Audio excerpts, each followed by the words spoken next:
चीन पाकिस्तान ने सीपैक 2 शुरू करने का ऐलान कर दिया। भारत में कोहराम मच गया। अब बैठकर छाती पीटते रहो मोदी के चेलो। चाइना +1 का एक मेन फायदा जो कि मैं काफी बात करता रहता हूं उसके बारे में इनको होने जा रहा है। भारत का रुख इस मामले में स्पष्ट है कि पूरा जम्मू कश्मीर लद्दाख इंक्लूडिंग शाक्सगम वैली और गिलगिट बाल्टिस्तान उनका है और वहां पर किसी भी इंफ्रास्ट्रक्चर का बनाना इंडिया की सॉवरेनिटी का सीधा वायलेशन है। अब भारत ने कभी भी इस समझौते को रिकॉग्नाइज नहीं किया है।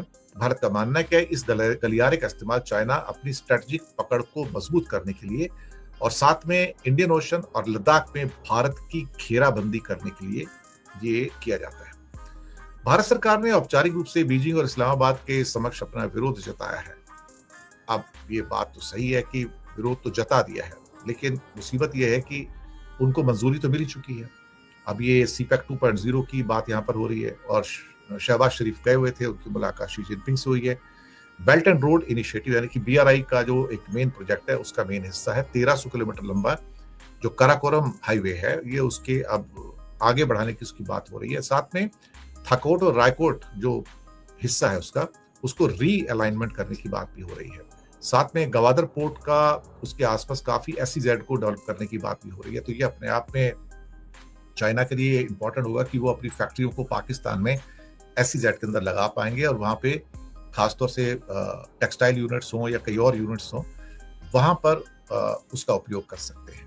1963 की बात है जब POK, जी हाँ, जो कि पाकिस्तान का हिस्सा है, उसने शाक्सगम वैली को देखा जाए तो 1963 में चाइना को गिफ्ट दे दिया था। ये 5000 स्क्वायर किलोमीटर का ये एरिया है वहां पर, तो ये उनको पूरा का पूरा दे दिया था।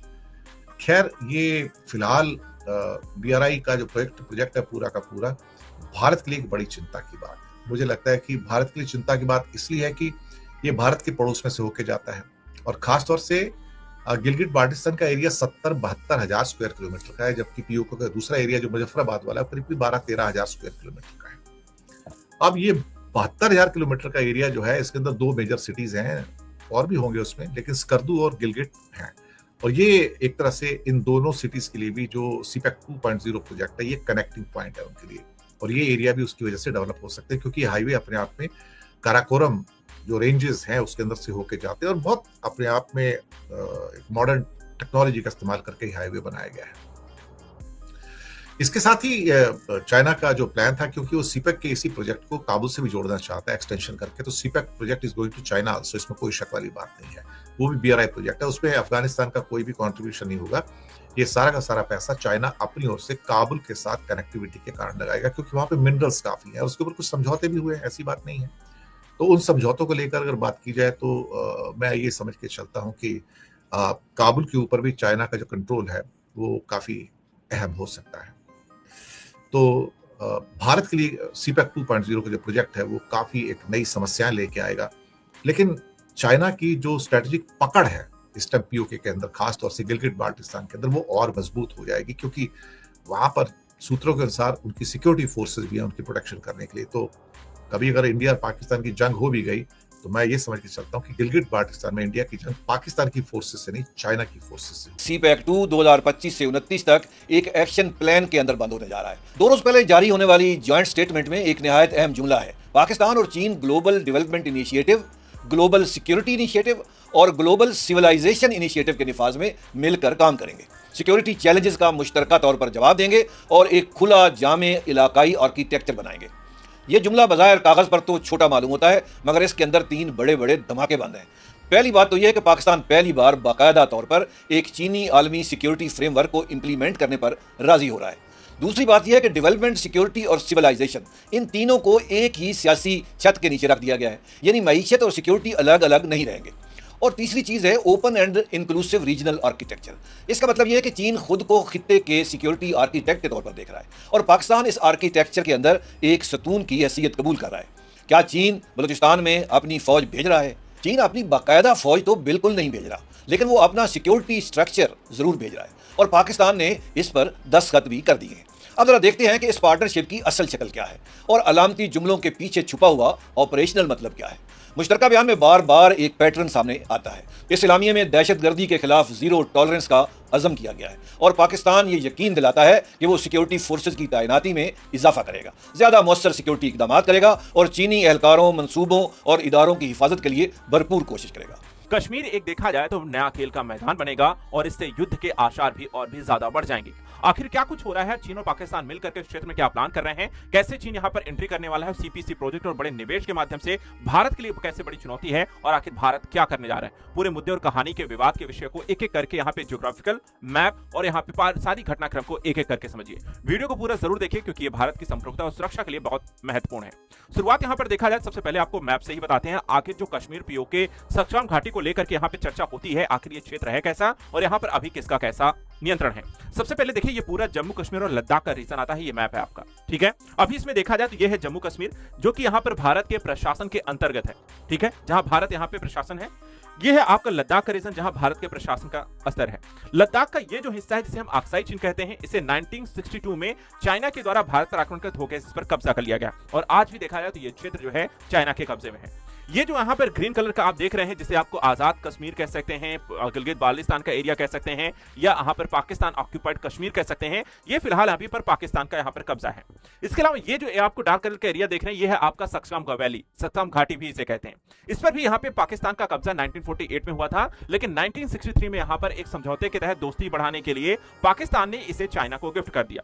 यानी कि अभी आप पूरे इस मैप को अगर आप देखेंगे ये आपका सियाचिन है, अक्साई चीन और सक्सम घाटी पे देखा है तो पाकिस्तान चाइना का कब्जा है और पीओके देखा जाए तो ये पाकिस्तान के कब्जे में है। अब प्लान कुछ इस तरीके का है कि पाकिस्तान यहां पर इस एरिया को भी अब चाइना के साथ मिल करके यहां पर उसकी सेना और अन्य तरीके से उपस्थिति बनाना चाहता है। एक तरीके से पीओके जो होता है चाइना के कब्जे में आने का प्लान भी यहां पर हो सकता है और उसकी मौजूदगी से पाकिस्तान यहां पर भारत के विरुद्ध एक बड़े स्तर पर अपने प्लान को अंजाम दे सकता है। चीन इसको लेकर के देखा जाए तो एक बयान यहां पे जारी करता है जिसके कारण यह विवाद का विषय बनता है।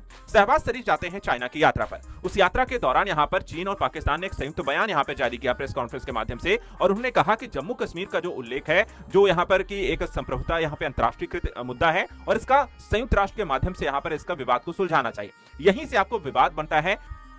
चीन एग्जैक्टली कहता क्या है, तो सबसे पहले तो उन्होंने ये कहा कि जम्मू कश्मीर का जो मुद्दा है वो इतिहास का विषय है। दूसरा उन्होंने लाइन इसमें ये जोड़ी है कि यहाँ पे संयुक्त राष्ट्र चार्टर के माध्यम से इसका समाधान किया जाना चाहिए, यूएनएससी के प्रस्तावों और द्विपक्षीय समझौतों के अनुसार शांतिपूर्ण तरीके से इसको हल किया जाना चाहिए। ये भारत यहाँ पे अस्वीकार क्यों कहता है, क्योंकि भारत हमेशा कहता है कि ये क्षेत्र हमारा है और इसका अंतर्राष्ट्रीयकरण यहाँ पे यूएनएससी जैसे यहाँ पे संस्थाएं इसमें ना ही दखल दें तो अच्छा है। ये भारत का क्षेत्र है, जो विवाद का विषय है ही नहीं। यहाँ पर पीओके ने कब्जा कर रखा है, चाइना और पाकिस्तान ने कब्जा कर रखा है, उन्हें ये क्षेत्र खाली करना है और ये भारत को यहाँ पर सौंपना है, तो यहाँ पर इसके अंतर्राष्ट्रीयकरण की बात ही नहीं है। लेकिन चाइना लगातार यहाँ पर इस क्षेत्र पर अपनी उपस्थिति को मजबूत क्यों कर रहा है, प्लान क्या कर रहा है और यहाँ पर किस तरीके से पीओके में एंट्री करना चाहता है, ये समझिएगा इस मैप के माध्यम से। देखा जाए तो हाल ही में चाइना के द्वारा क्या किया गया है, सीपीसी एक प्रोजेक्ट लॉन्च किया गया। सीपीसी का मतलब है कि चाइना पाकिस्तान इकोनॉमिक कॉरिडोर। ये कहां से गुजरता है, तो यहाँ पे आप देखें कास्कर है जो कि चाइना में पड़ता है और यहां से शुरू होकर के आप देखें तो ये पूरा जो प्रोजेक्ट है ये भारत की बॉर्डर से होते हुए यहां पर आपको देखा जाए तो ग्वादर बंदरगाह तक जाता है। ये प्रोजेक्ट बेसिकली चाइना और पाकिस्तान के मध्य यहां पर है, लेकिन ये भारत के पीओके से होकर के गुजरता है, जिस कारण से यहां पर भारत की संप्रभुता के लिए सबसे बड़ी चुनौती है कि आप दो देशों का प्रोजेक्ट है, अगर आप इसे लेकर भी जाना चाहते हैं, अगर बनाना भी था तो आप पाकिस्तान के एरिया से इसे लेकर के जाएं, भारत के क्षेत्र से आप इसे लेकर के नहीं जा सकते हैं। भारत इस चीज को स्वीकार करता है और इसी कारण से यहां पर विरोध लगातार बढ़ा है और ये भारत सीपीसी के प्रोजेक्ट को पूरी तरीके से यहां पर देखा जाए तो स्वीकार नहीं करता है, उसका विरोध करता है। तो ये देखें, जैसे मैंने कहा, ये है सक्सम वैली, ये है आपका पूरा पीओके का रीजन और यहां पर अगर आप देखें सीपीसी का प्रोजेक्ट अगर यहां से गुजरता है तो ये भारत के क्षेत्र पर यहाँ पे पहले जो पाकिस्तान का है, यहाँ की चाइना की एंट्री, उसकी सेना और अन्य तरीके की उपस्थिति हो सकती है, जो भारत की सुरक्षा के लिए यहाँ पे गंभीर खतरा है। यानी कि एक तरीके से सक्सम वैली और अक्साई चीन के बाद पीओके के क्षेत्र में अगर चाइना की एंट्री होती है तो एक बड़े स्तर पर आप देखा जाए तो यहाँ पर चीन की मौजूदगी होगी। अब स्थिति क्या है सक्सम घाटी को लेकर के अगर हम देखें तो जो विवाद है ये एरिया कितना है, ये करीब 5000 वर्ग किलोमीटर का एरिया है। जम्मू कश्मीर का देखें उत्तरी भाग में आता है और 1948 में से पाकिस्तान ने यहाँ पर कब्जा किया था और उसके बाद इसे 1963 में पाकिस्तान को यहाँ पर पाकिस्तान द्वारा चीन को सौंप दिया गया था। सीपीसी प्रोजेक्ट के बारे में थोड़ा सा और डिटेल से आपको बता देता हूं। आखिर ये प्रोजेक्ट क्या है, क्या क्या इसमें बनने वाला है, किस तरीके से यहाँ पे पाकिस्तान और चीन इसको लेकर के बहुत ज्यादा यहाँ पे निवेश क्यों कर रहे हैं। सबसे पहले देखें तो यहाँ पे चीन के सिंजियांग प्रांत से शुरू होकर के पाकिस्तान होते हुए ग्वादर पोर्ट तक यहाँ पर जाएगा। पूरा नाम चीन पाकिस्तान इकोनॉमिक कॉरिडोर है और ये बेल्ट एंड रोड इनिशिएटिव चीन की यहाँ पे बीआरआई योजना है, उसी का एक हिस्से के तौर पर इसे विकसित किया जा रहा है। दूसरी चीज, शुरुआत कब हुई थी? शुरुआत यहाँ पे देखा 2013 में एक समझौते के माध्यम से सीपीसी प्रोजेक्ट को यहाँ पे शुरू किया गया था। अब तक यहाँ पे जो अनुमानित लागत इसकी $60 बिलियन है और ये पूरा जो यहाँ पे मार्ग है, जैसे मैंने कहा, सिंजियान से लेकर के ग्वादर पोर्ट तक बनेगा। इसमें क्या क्या बनाने वाला है चीन, तो यहाँ पे देखा जाए तो सीपीसी के अंतर्गत वो सड़कें बनाएगा, रेल लाइन बनाएगा, बंदरगाह बनाएगा, ऊर्जा परियोजनाएं बनाएगा और कई सारे औद्योगिक क्षेत्र बनाएगा। ये इस आपको प्रोजेक्ट के साथ साथ वो डेवलप कर रहा है, एक पूरा इकोनॉमिक स्ट्रक्चर यहाँ पे पाकिस्तान के लिए क्रिएट कर रहा है। अब यहाँ पे सीपीसी को लेकर के देखा जाए तो भारत ने जो आपत्ति जताई, जिसमें कहा पीओके से गुजरना जो जम्मू कश्मीर का हिस्सा है, संप्रभुता का उल्लंघन है और इस कारण से भारत इसे अवैध कब्जे के तौर पे पाकिस्तान यहाँ पे जो रखता है। और भारत के लिए दूसरा जो सबसे महत्वपूर्ण चीज है वो सामरिक खतरा। जैसे मैंने कहा कि चाइना जो है, आपको देखा हिंद महासागर क्षेत्र में अपना प्रभाव तो वैसे ही बढ़ा रहा है। दूसरी तरफ अगर हम देखें, अक्साई चीन से लेकर गिलगित बाल्टिस्तान और सक्सकाम घाटी पर भी यहाँ पे चीन की उपस्थिति होने से भारत के लिए खतरा और भी ज्यादा बढ़ जाता है। अच्छा, चीन को यहाँ पर ये प्रोजेक्ट से और क्या फायदे हैं? तो देखिए, अगर चीन इस प्रोजेक्ट को यहाँ पर पूरा कर लेता है तो डायरेक्ट आप अगर हम देखें तो सिंजियान से होकर के यहाँ पे अरब सागर तक उसकी पहुंच हो जाती है। ठीक है, एक आपको जो उसे काफी लंबा रूट यहाँ पे लेना पड़ता है भारत से होकर के, पूरा दक्षिण चीन सागर से होते हुए, मलक्का डमरू होते हुए, हिंद महासागर से होते हुए अरब सागर तक पहुंचने के लिए उनका रास्ता यहाँ पर काफी शॉर्ट हो जाएगा। वो सीधे यहाँ पर देखा अरब सागर से होते हुए आप चाइना पहुंच सकते हैं। भारत यहाँ पे जो मलक्का जल डमरू को ब्लॉक कर सकता है, उनकी तेल सप्लाई को रोक सकता है, वो यहाँ पे देखा है तो नहीं होगा। वो यहाँ से डायरेक्ट आपको अपने तेल सप्लाई और तरीके के सामानों को कर सकते हैं। तो एक सीपीसी जो रूट है अरब सागर में इनकी पहुंच बनाती है, रणनीतिक स्तर पे इनको फायदा देती है। भारत के लिए यहां पर सुरक्षा के दृष्टिकोण से गंभीर खतरा उत्पन्न करती है। तो सबसे पहले यहां पे देखा है तो तेल आपूर्ति एक सुनिश्चित कर पाएंगे। अभी करीब से 16,000 जो किलोमीटर का यहां पर पूरा घूम करके जो चक्कर लगा के आते हैं, वो मात्र 5,000 किलोमीटर आपको रह जाएगा। और इस तरीके से उनके आयात को लेकर के जो तेल और अन्य तरीके के सामानों की आपूर्ति है, उसमें यहां पर आपको बजट जो होता है उनका कम होगा। सामरिक लाभ क्या है कि हिंद महासागर में चीन की मौजूदगी तेजी से बढ़ेगी, नौसैनिक क्षमता यहां पर चीन अपनी उपस्थित करा सकेगा और चीन पाकिस्तान का व्यापार बढ़ेगा और पश्चिमी चीन के विकास का भी यहां पर रास्ता खुल सकेगा इस हिस्से का। इसके अलावा पाकिस्तान को भी यहां पर देखा है तो इससे फायदा यह है कि पाकिस्तान जो है, जिसकी इकोनॉमी लगातार यहाँ पे खराब हो रही है, वहां पे आधारभूत संरचना डेवलप होंगी, ऊर्जा संकट की जो कमी है उसको दूर करने में मदद मिलेगी, रोजगार के अवसर आएंगे, विदेशी निवेश बढ़ेगा, गोदर पोर्ट यहाँ पे तेजी से विकसित होगा।